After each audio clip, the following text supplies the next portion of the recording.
Hello everybody and welcome. Today I will be teaching you about proper piano body posture.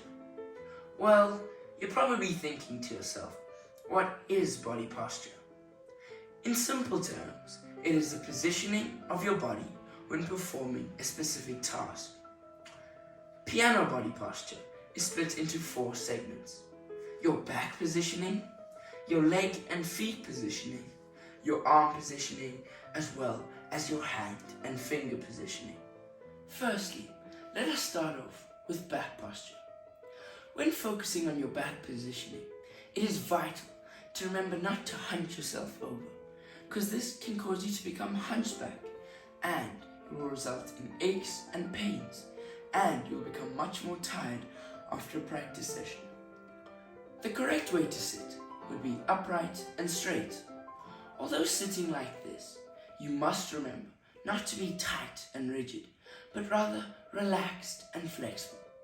By doing this, you are able to reach all across the piano and play very smoothly, and it reduces your pains and aches as well as stiffness after long practice sessions.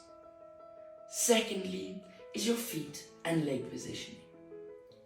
Although this may not seem important, it is crucial for you to be able to feel grounded, more comfortable when you play the piano. By being comfortable, you are able to connect with your music and feel the flow of it. In order to do so, you need to sit with your feet flat on the ground, your knees just below the piano, and your behind comfortable on the seat. If you're able to do all of this, you'll be able to feel much more comfortable and perform your piece beautifully. If you are too short and your feet cannot touch the ground, you may use a stool or some old books to prop your feet up and to rest them on. And if you need to adjust your seat, you can get an adjustable seat, which is able to raise it and lower it. But if you don't have one, that's perfectly okay, because you can just fold some towels, put them over the seat, and sit on them. Thirdly is your arm positioning.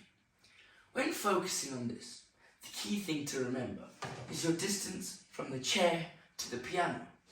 If you are too close, you end up having T-Rex arms and can't really control which notes you play.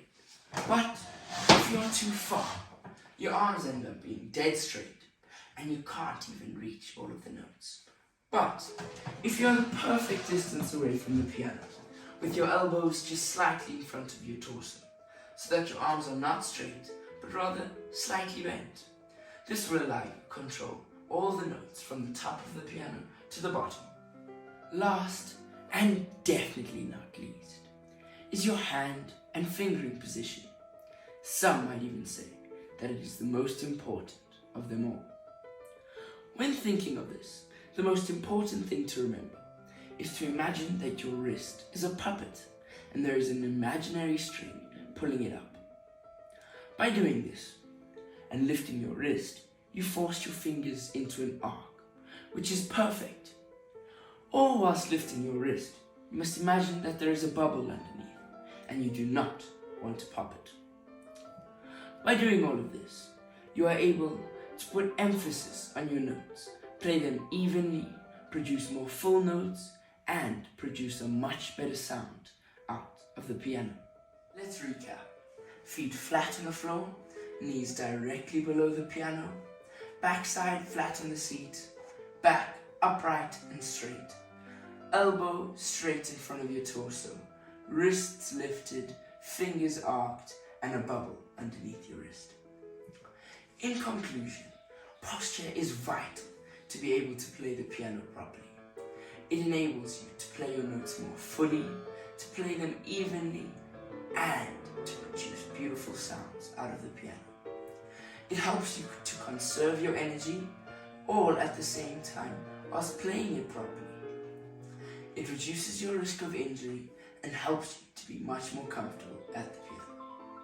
Some might even say that posture is the most important part of practice. Thank you for listening and happy practicing.